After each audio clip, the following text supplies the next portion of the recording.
Mis cordiales saludos desde Madrid, España. Soy Osmar Agustín Escobar Fretes, periodista independiente y autónomo.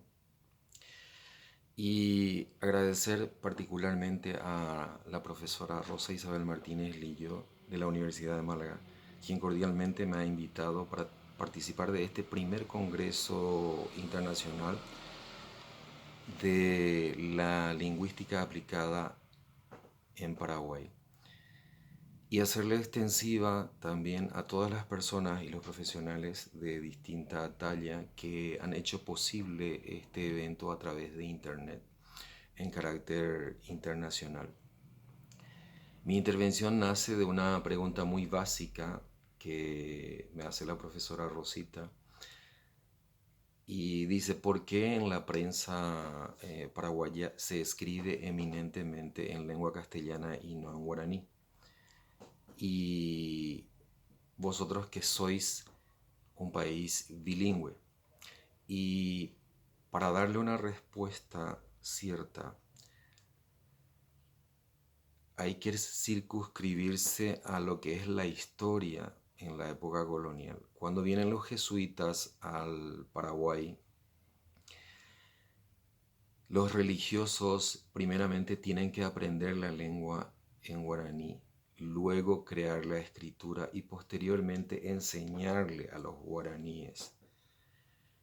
Y ahí se inicia una nueva etapa, el guaraní escriturado, el guaraní escrito.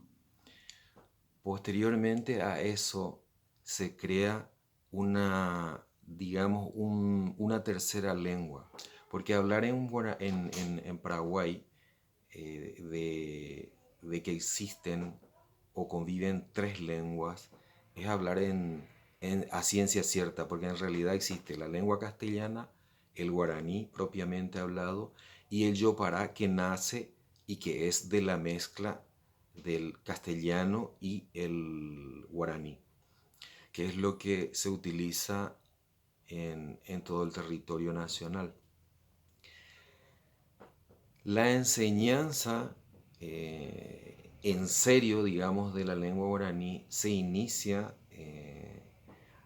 en plena época de la dictadura, en 1980, durante un periodo en el que se nota una necesidad, o sea, nace la necesidad de la enseñanza del guaraní, porque todos aquellos profesionales que principalmente egresaban de las universidades en Asunción no sabían hablar guaraní, un porcentaje altísimo que se nota aún hoy.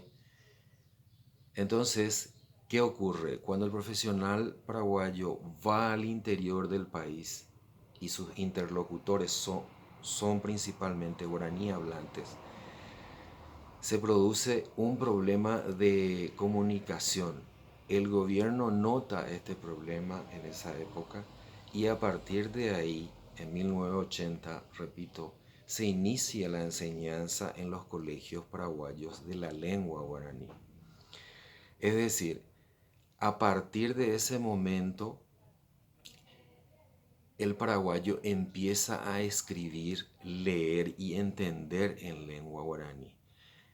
Entonces, calcular desde el año 1980 a la época es ser muy jóvenes en cuanto a aprender, a ser alfabetizado básicamente en la lengua guaraní, con lo cual se entiende de que mayoritariamente la prensa, tanto escrita, la prensa radial, la televisiva, sea manejada en lengua castellana.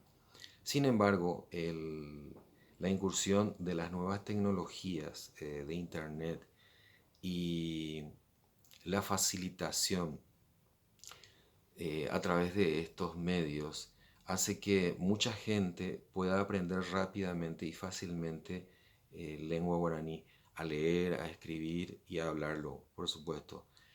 Y estamos seguros de que el crecimiento y la evolución y el apareamiento, o sea, el aparejamiento en cuanto a guaraní hablantes y a guaraní este, el guaraní hablado, escrito por el hombre de calle, se va a dar en el tiempo y va a ser posible a través de la colaboración de todos los paraguayos, por supuesto, del Estado, de los entes privados y de las personas particulares, profesores principalmente de lengua guaraní, que hacen el esfuerzo para que esto sea una realidad en, en el tiempo. Agradezco mucho mi participación y deseo éxito a todos en este evento. Muchas gracias.